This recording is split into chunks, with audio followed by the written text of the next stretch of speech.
Monsieur Ba, Oui. dites au tribunal tout ce que vous savez sur les événements du 28 septembre 2009. Très bien. Merci, Monsieur le Président. Monsieur le Président, Mesdames et Messieurs les assesseurs, Messieurs les procureurs, Mesdames et Messieurs. Le témoignage que je vais faire ce matin va s'articuler autour de 3 axes. Dans un premier temps, je parlerai de la réception et de la consignation des corps. Dans un deuxième temps, je parlerai de l'identification des corps ou de certains corps et de leur restitution. Et dans un troisième temps, je parlerai des causes et des circonstances des morts des personnes examinées à la morgue de l'hôpital Donka et Ignace Dine. Monsieur le Président, Mesdames et Messieurs les assesseurs, le 28 septembre, aux environs de 18 heures, j'ai reçu un appel d'un médecin, un médecin militaire, en fonction au service de santé des armées. Il m'a dit ceci: Docteur, la hiérarchie militaire me charge de vous dire de venir à la morgue de l'hôpital Ignace Dine, de recevoir les corps des personnes décédées ce matin au stade du 28 septembre et de les mettre dans la chambre froide. Dès que j'ai reçu cet appel, je me suis déplacé. J'habite la banlieue de Conakry. Pour arriver à Ignace Dine, j'ai fait à peu près 30 à 45 minutes. Je suis arrivé à Ignace Dine aux environs de 19 heures. C'était le crépuscule. Et il était l'heure de la prière. Je me suis acquitté de la prière.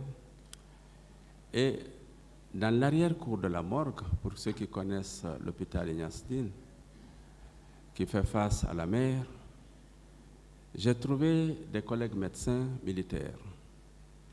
Ils étaient tous en tenue, ils étaient, comme je l'ai dit, en service, ils travaillaient au service de santé des armées. Ils m'ont dit: Docteur, il y a eu des morts d'hommes ce matin. Donc c'est pour cette raison que vous êtes là, vous allez vous occuper de la réception de ces corps. Quelque temps après, pendant que nous étions arrêtés dans l'arrière-cour de la morgue, nous avons reçu le premier camion, un camion militaire qui est arrivé. À son bord, il y avait 21 corps. Ce camion militaire, au bord duquel il y avait 21 corps, était accompagné par des hommes en tenue. Ils ont commencé à descendre les corps, et entre-temps, j'ai demandé aussi aux préposés de la morgue, aux étudiants en médecine qui étaient en stage et à tout le personnel, de mettre en dispositif en chaîne pour pouvoir recevoir les corps et les envoyer dans la chambre froide. Après avoir reçu ces 21 corps, je rappelle que la morgue de l'hôpital Ignace Dine a une capacité de 10 corps. Et c'est une morgue qui reçoit les décès hospitaliers et extra-hospitaliers. Donc, au moment où ces corps sont arrivés, il y avait naturellement d'autres corps qui étaient déjà dans la chambre froide. Le problème, il fallait faire un réaménagement pour pouvoir loger ces corps qui venaient d'arriver. Quelques minutes après, il y a eu un deuxième camion. Ce deuxième camion avait à son bord 7 corps. Et tout de suite, je me suis dit, et j'ai informé les collègues médecins militaires pour leur dire que j'aurais un problème de place pour une capacité de 10 corps. J'ai déjà 21 plus 7, ça fait 28, plus les corps qui étaient là, ça me pose un problème. J'ai essayé, avec les préposés de la morgue, de faire des aménagements pour quand même encore recevoir les corps.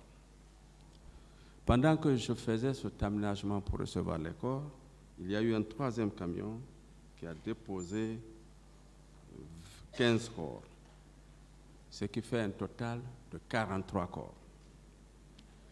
43 corps dans un espace de 10 places, c'était très difficile, pour ne pas dire impossible. J'ai aussitôt réquisitionné la morgue de Donka pour leur dire d'envoyer quelques corps à la morgue de l'hôpital Donka. Et nous avons retourné quelques corps à la morgue de l'hôpital Donka. Et avec les décès qui ont suivi, parce qu'il y a eu d'autres personnes hospitalisées dans les services de l'hôpital Donka, qui sont décédées les jours suivants, on a eu un total de 34 corps logés à la morgue de Donka et 24 corps à l'hôpital Ignasdine. Alors, 43 corps déposés par les militaires.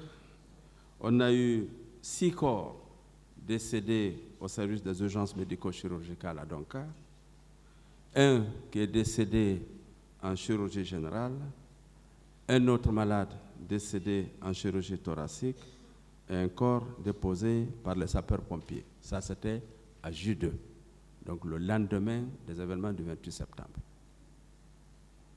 À J3, nous avons eu deux corps déposés par le CICR, 2 corps déposés par le service de neurochirurgie. Donc on a eu à J2 56 corps. À J3, un corps a été déposé par le service de neurochirurgie, donc on a eu 57 corps. Et à J5, un autre décès au service de chirurgie, de neurochirurgie, 58 corps. Ce sont les 58 corps qui ont été reçus et gérés dans les 2 morgues de l'hôpital Ignasdine et Donka. Après avoir reçu ces 58 corps, naturellement, le premier problème, c'est comment loger 58 corps avec une capacité de 10 à Donka, et 10 à Ignasdine et plus ou moins 14 à Donka. On avait une chambre froide de 10 plus une petite chambre de 4. Alors à Ignasdine et à Donka, c'est le service de médecine légale qui a géré les corps. C'est une équipe. Nous avons mis en place un protocole et nous avons essayé dans un premier temps de mettre les corps 2 à 2, ce qui fut fait à Ignasdine. En fonction de la corpulence des corps, on s'arrangeait à les mettre 2 à 2 et c'était la même chose à Donka. On a libéré le plus vite les décès hospitaliers. Il fallait informer les familles qui avaient des parents décédés au décours d'une maladie hospitalisée, les inviter à venir récupérer les corps pour qu'on libère de l'espace.